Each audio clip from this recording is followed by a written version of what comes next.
Assalamualaikum warahmatullahi wabarakatuh. Nama saya Syarul Putra Utama dari kelas 04 SMJP 011 dengan NIM 2010 1050 5109. Saya akan menjelaskan tentang profil dan neraca keuangan PT Salim Infomas Pratama Tbk. Ini merupakan tugas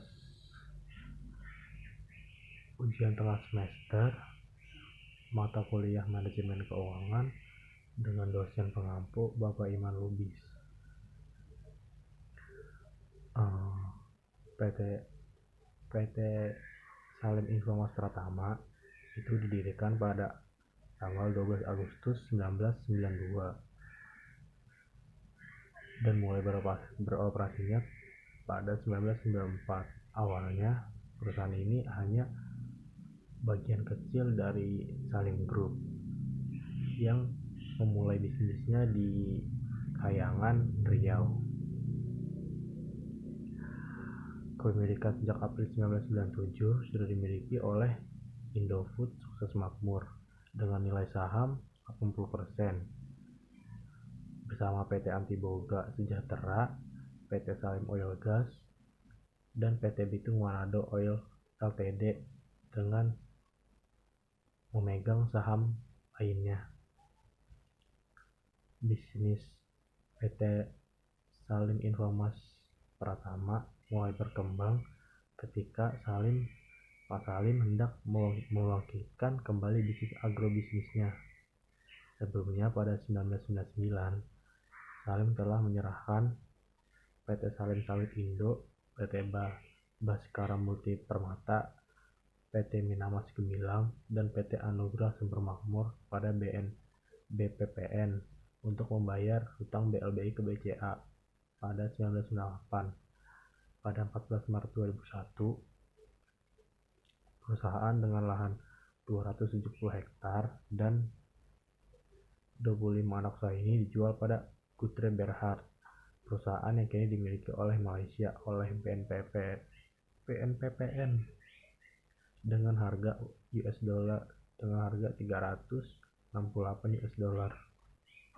juta US dollar. Kehilangan bisnis sawit membuat Indofood sulit berkembang, padahal bisnis makanan dan minuman membutuhkan minyak sawit, dan pada saat itu harga CPO sedang naik tajam di pasar global. Oleh karena itu, Salim memutuskan membangkitkan bisnis sawitnya kembali dengan sejumlah akuisisi pada pertengahan 2000-an. Pada 2006, PT Salim Infomas Pratama melakukan akuisisi pusat penelitian, pengembangan, dan pembiakan bibit di Riau, serta akuisisi lahan perkebunan di Kalimantan Barat. Sebelumnya, pada 2005, PT Salim Infomas Pratama mengambil alih lahan perkebunan di Kalimantan Barat dan Kalimantan Timur. Kemudian pada 16 Agustus 2006, PT Salim Infomas Pratama menandatangani perjanjian jual beli bersyarat dengan Rascal Holdings Limited untuk mengakuisisi 60% kepemilikan PT Mantari Subur Abadi, PT Swadaya Bakti Negara Mas, dan PT Mega Citra Perdana yang memiliki sekitar 85.000 hektar lahan sawit yang ada di Sumatera Selatan, Kalimantan Timur, dan Kalimantan Tengah. Pada Agustus 2006, Indofood melakukan merger pada 6 perusahaan miliknya dengan PT Salim Infomas Pratama dengan Surviving Company. 5 perusahaan yang dimerger dengan SIM adalah: yang pertama itu ada PT Bitung Manado Oil Ltd. Perusahaan ini itu awalnya milik Bimoli. Didirikan pertama kali oleh pendiri Sinarmas Eka Cipta Wijaya pada 1968 sampai 1969 dan memimpin pasar sebesar 60%. Selain itu, juga diproduksi oleh merek Simas Margarin. Pada 1983, Eka menjalin kongsi dengan Sudomo Salim dengan nama perusahaan PT Sinarmas Inti Perkasa. Kongsi itu pecah pada Desember 1990 dengan merek Bimoli Simas menjadi merek milik Salim, sedangkan 200.000 hektar lahan menjadi milik Sinarmas. Selanjutnya ada PT Inti Boga Sejahtera, berdiri pada 1991 setelah pecahnya kongsi Salim Sinarmas. Awalnya merupakan pabrik minyak di Surabaya. Pada 1996, kemudian pabriknya bertambah di Jakarta dan mendapat merek Bimoli dan lain-lain. Menjadikannya di bawah satu produsen, menjadi bagian Indofood sejak 1997. Dan selanjutnya juga ada PT Sawira Oil Grants Jakarta. Selanjutnya ada PT Prawimba Utama dan PT Gentala Artamas. Tujuan merger ini adalah untuk menciptakan integritas dan efisiensi. Saham mutlak atau 80%-nya tetap dimiliki oleh Indofood Sukses Makmur, sementara 13%-nya dimiliki oleh PT Birina Multidaya, 4%-nya dimiliki oleh Bima Makna Indo Pratama, dan 3%-nya oleh PT Metro Lintas Nusa. Pada pertengahan 2007, perusahaan yang baru merger ini memberikan kejutan dengan mengakuisisi PT Perusahaan Perkebunan London Sumatera Indonesia Tbk yang dimiliki oleh First Durago Limited milik keluarga Edi Kusnadi Syariat Maja. Transaksi ini memakan biaya 8,4 triliun atau 6.900 per saham. 36% kepemilikannya akan menjadi 64% setelah tender offer, dan sudah disepakati oleh dalam rapat umum pemegang saham Indofood pada 23 Oktober 2007. Sebelumnya juga keduanya sudah menandatangani perjanjian penjualan pada 25 Mei 2007. Akuisisi ini dilakukan dengan skema tukar guling, di mana Salim akan menyerahkan saham Indosiar Karim Media pada keluarga Syariat Maja. Yang dilakukan selanjutnya pada Maret 2011 dengan pembelian Lonsum atau Perusahaan Perkebunan London Sumatera Indonesia. Kebun sawit Salim Group berkembang dari hanya 220.000 hektar menjadi 384 hektar, bertambah 164.000 hektar dari saham milik PT Perusahaan Perkebunan London Sumatera Indonesia yang sudah ditanami sawit, kakao, dan karet. Awalnya Salim sempat berencana membeli Astra Argo Lestari, namun gagal karena tidak sepakat. Setelah akuisisi, kemudian Salim juga mengalihkan PT Salim Informasi Pratama yang awalnya dipegang langsung oleh Indofood Sukses Makmur menjadi di bawah anak usaha INDF bernama Indo Agri yang berbasis di Singapura. Saham Indo Agri kemudian dicatat oleh Bursa Saham Singapura dengan mengambil alih ISG Asia Limited. Oke, selanjutnya saya akan menjelaskan neraca saldo atau laporan posisi keuangan PT Salim Informas Pratama Tbk. Yang pertama itu ada aset. Aset itu terbagi menjadi dua. Ada aset lancar dan aset tidak lancar. Saya akan menjelaskan aset lancar dulu.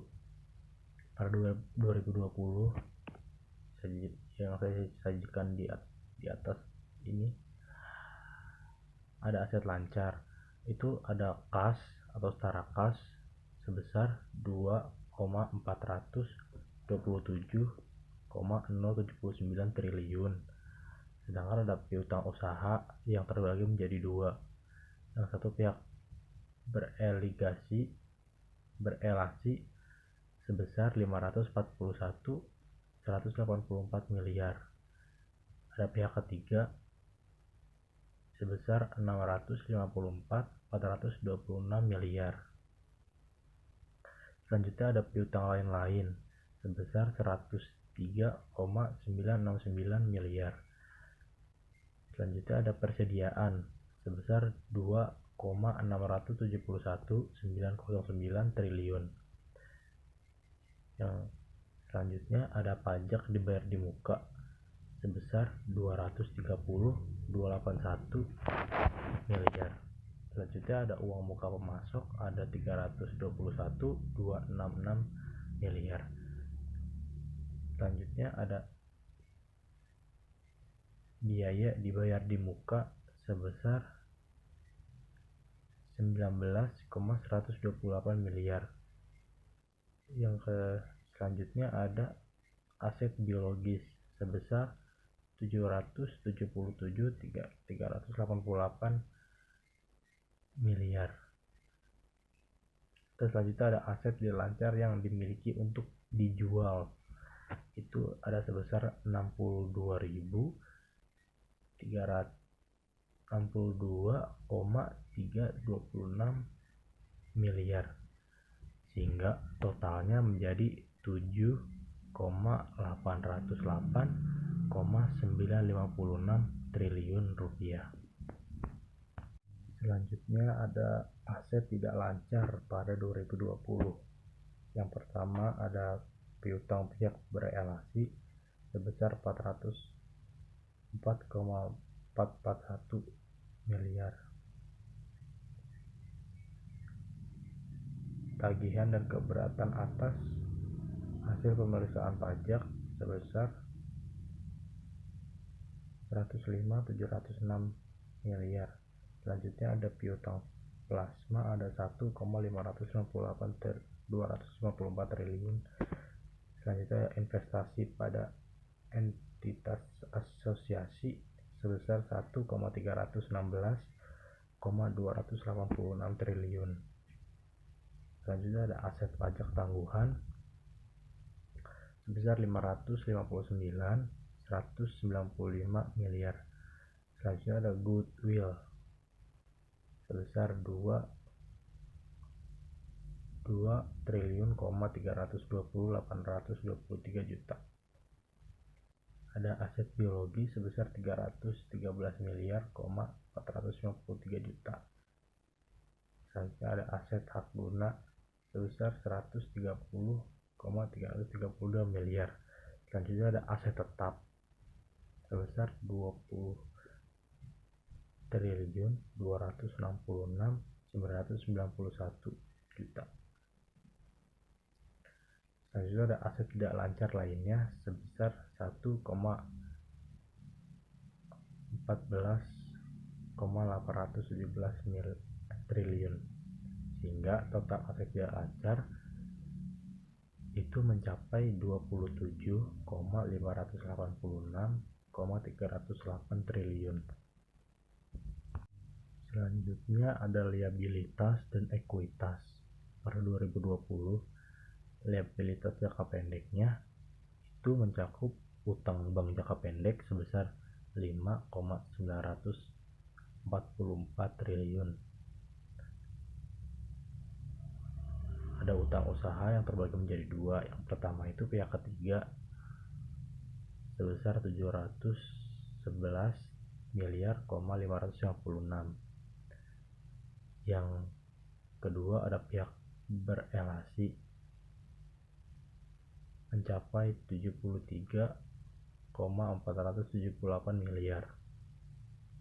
Selanjutnya ada utang lain-lain sebesar 311,761 miliar. Selanjutnya ada biaya masih harus dibayar sebesar 733,138 miliar.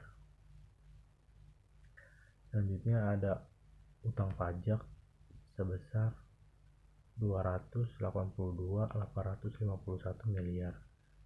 Selanjutnya ada kontak Kontrak liabilitas itu terbagi menjadi dua.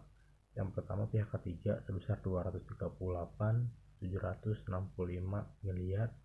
Yang kedua ada pihak korelasi sebesar 41.761 miliar. Selanjutnya ada bagian lancar atas, itu terbagi menjadi dua. Ada liabilitas sewa sebesar 43.918 miliar. Yang kedua ada utang bank jangka panjang sebesar 448.706 miliar. Jadi total liabilitas jangka pendek itu mencapai 8,829.934 triliun. Selanjutnya ada liabilitas jangka panjang. Utang bank jangka panjang. Liabilitas jangka panjang itu mencakup utang bank jangka panjang sebesar 4,141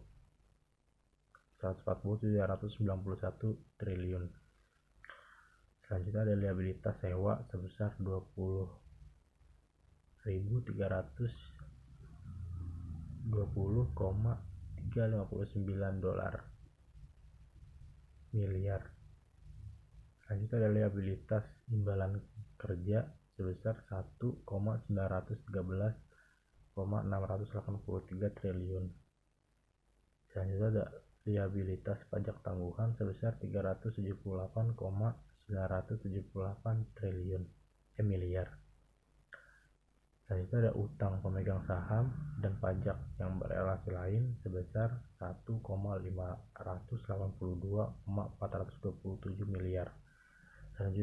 Selanjutnya ada liabilitas jangka panjang lainnya sebesar 39,219 miliar. Jadi total liabilitas jangka panjang itu mencapai 8.075.457 triliun rupiah. Oke, selanjutnya saya akan menjelaskan tentang aset pada tahun 2019. Yang aset itu terbagi menjadi dua. Pertama aset lancar. Kas atau setara kas itu pada 2019 sebesar 1,716,795 triliun.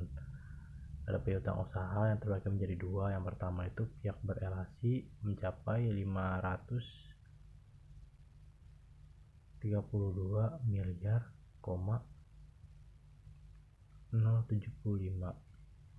Yang kedua ada pihak ketiga sebesar 677,198 miliar. Ada piutang lain-lain sebesar 108,060 miliar. Ada persediaan sebesar 2,253,714 triliun. Selanjutnya ada pajak dibayar di muka sebesar 370.931. Selanjutnya ada uang muka pemasok sebesar 303.587 miliar. Selanjutnya ada aset biologis sebesar 717,620 miliar. Selanjutnya ada aset tidak lancar yang dimiliki untuk dijual sebesar 62.326. Sehingga total aset lancar pada 2019 itu mencapai 6.758,593 triliun. Adapun aset tidak lancar yang mencakup piutang berelasi sebesar 2,571 miliar. Selanjutnya ada tagihan dan keberatan atas hasil pemeriksaan pajak sebesar 205,949 miliar. Selanjutnya ada piutang plasma sebesar 1,457,728 miliar. Selanjutnya ada investasi pada entitas asosiasi sebesar 1,329,972 triliun. Selanjutnya ada aset pajak tangguhan sebesar 923,771 miliar. Selanjutnya ada goodwill sebesar 2,320,823 triliun. Selanjutnya ada aset biologis sebesar 314,739 miliar. Selanjutnya ada aset tetap sebesar 20,342,294 triliun. Selanjutnya ada aset tidak lancar lainnya sebesar 1,254,998 triliun, sehingga total aset tidak lancar pada 2019 itu mencapai 28,152,245 triliun.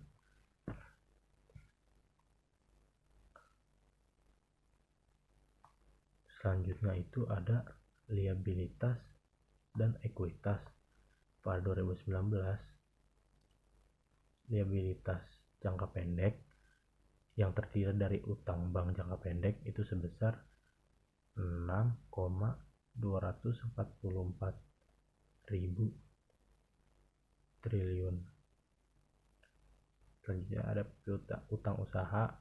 Yang pertama itu ada pihak ketiga sebesar 819.288 miliar. Yang kedua ada pihak berelasi sebesar 72,806 miliar. Selanjutnya ada utang lain-lain sebesar 281.929 miliar.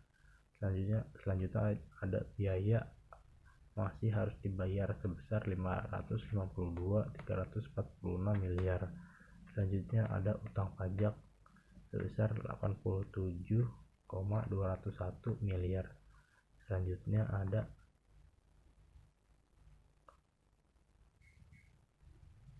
kontrak liabilitas. Yang pertama itu ada pihak ketiga sebesar 208.994 miliar. Yang kedua ada pihak berelasi sebesar 40,002 miliar. Selanjutnya ada utang jangka panjang sebesar 500,063 miliar, sehingga total liabilitas jangka pendek itu mencapai 8,806,629 triliun. Selanjutnya ada liabilitas jangka panjang. Itu terdiri dari utang bank jangka panjang sebesar 3,832,530 triliun. Ada liabilitas imbalan kerja sebesar 2,424,489 triliun. Ada liabilitas pajak tangguhan sebesar 370,286 miliar. Dan ada utang pemegang saham dari pihak berelasi lain sebesar 1,660,389 triliun, sehingga total liabilitas jangka panjang pada 2019 itu mencapai 8,322,886 triliun. Selanjutnya ada ekuitas. Ekuitas dapat didistribusikan kepada pemilik entitas produk, sehingga di sini totalnya mencapai 17,781,323 triliun. Selanjutnya ada aset pada 2018. Pada 2018 aset lancar itu terdiri dari kas itu mencapai 2,71459 triliun, piutang usaha dan pihak berelasi itu mencapai 582,406 miliar, pihak ketiga mencapai 700,189 miliar, dan piutang lain-lain itu mencapai 109,992 miliar. persediaan mencapai 2,428.365 triliun dan pajak dibayar di muka mencapai 336,031 miliar. Selanjutnya ada uang muka pemasok mencapai 169.903 miliar. Ada biaya dibayar di muka mencapai 11,580 miliar. Selanjutnya ada aset biologis mencapai 516.656 miliar. Dan ada aset tidak lancar yang dimiliki untuk dijual sebesar 62.326 miliar, sehingga totalnya itu ada 6,988,907 triliun. Ada aset tidak lancar, itu ada piutang pihak berelasi mencapai 2,449 miliar. Ada tagihan mencapai 286 miliar. Hasil pemeriksaan pajak mencapai piutang plasma mencapai 1,378,256 triliun. Ada aset pajak tangguhan mencapai 967,003 miliar. Ada aset pajak tangguhan sebesar 1,112859 triliun. Ada goodwill sebesar 2,336,028 triliun. Ada aset biologis mencapai 328.500 miliar. Ada aset tetap mencapai 20,065,928 triliun. Ada aset tidak lancar lainnya sebesar 1,211.797 triliun, hingga total aset tidak lancar pada 2018 itu mencapai 27,677,599 triliun.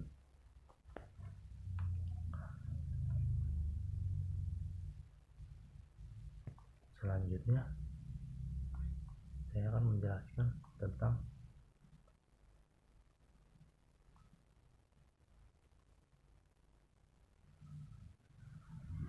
liabilitas jangka pendek. Liabilitas dan ekuitas. Liabilitas itu ada jangka pendek,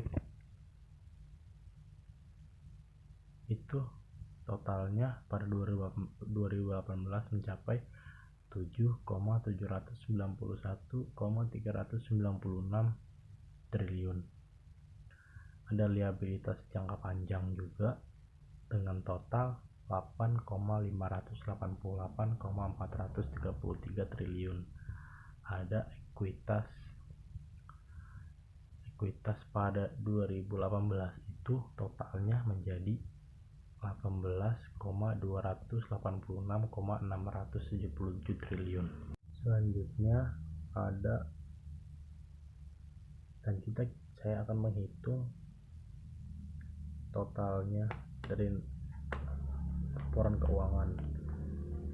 Di sini ada, di atas saya ada aset lancar 2020 dan 2019. Totalnya itu kan aset lancar 2020 ada 7,808,956 triliun dikurangi aset lancar pada 2019 mencapai 6,758,593 triliun dikurangi menjadi 1,50,363 triliun.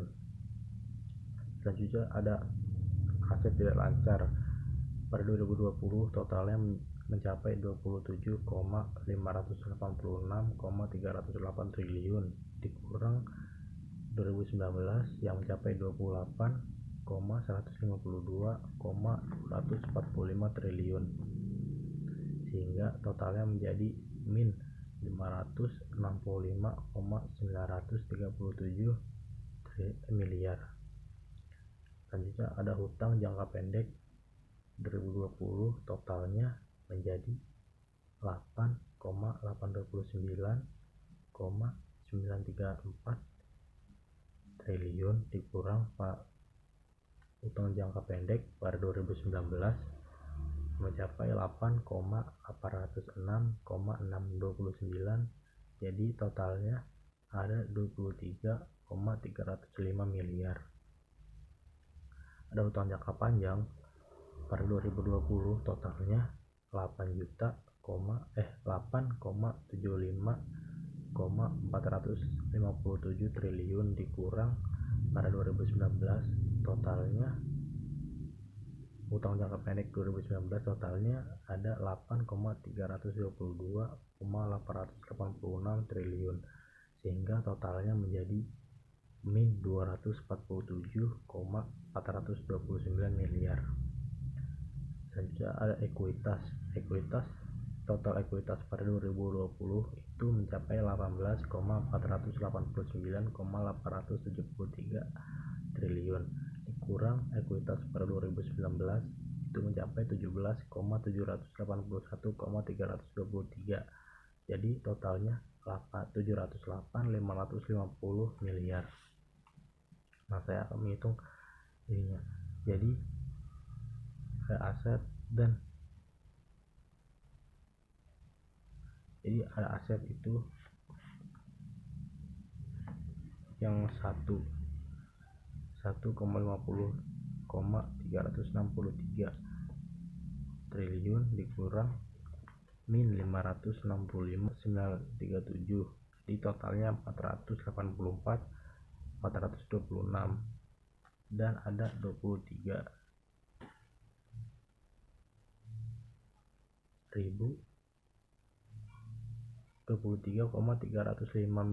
miliar dikurang 247 ditambah min 247,429 tambah 708,550, jadi totalnya 484,426. Jadi pada 2020 dan 2019 ini balance.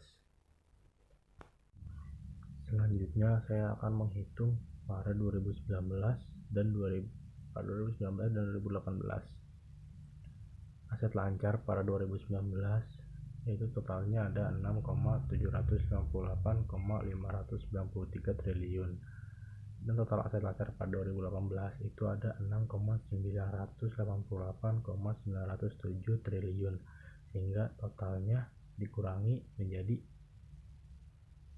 min 230,314 miliar. Selanjutnya ada total aset tidak lancar pada 2019 yang mencapai 28,152,245 triliun dikurang total aset tidak lancar pada 2018 mencapai 27,677,599 triliun, sehingga menjadi 477,646 miliar. Selanjutnya ada total utang jangka pendek 2019 mencapai 8,806,629 triliun dikurangi utang jangka pendek pada 2018 sebesar 7,791,396 yang menjadi 1,015,233 triliun.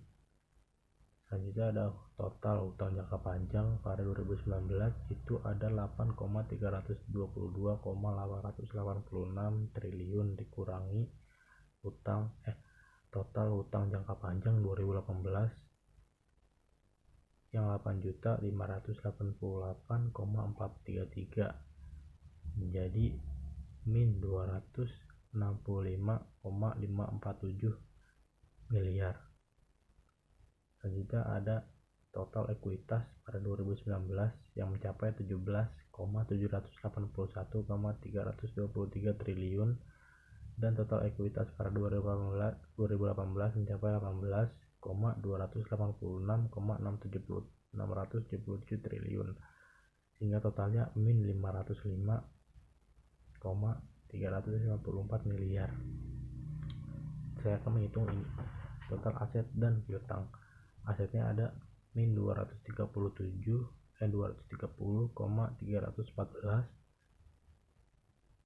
ditambah 474,646, totalnya jadi 244,332, dan piutangnya itu ada 1,015,233 triliun ditambah min 265,547 miliar ditambah min 505,354 miliar, jadi totalnya 244,332 miliar. Sehingga di sini saya bisa menyatakan balance.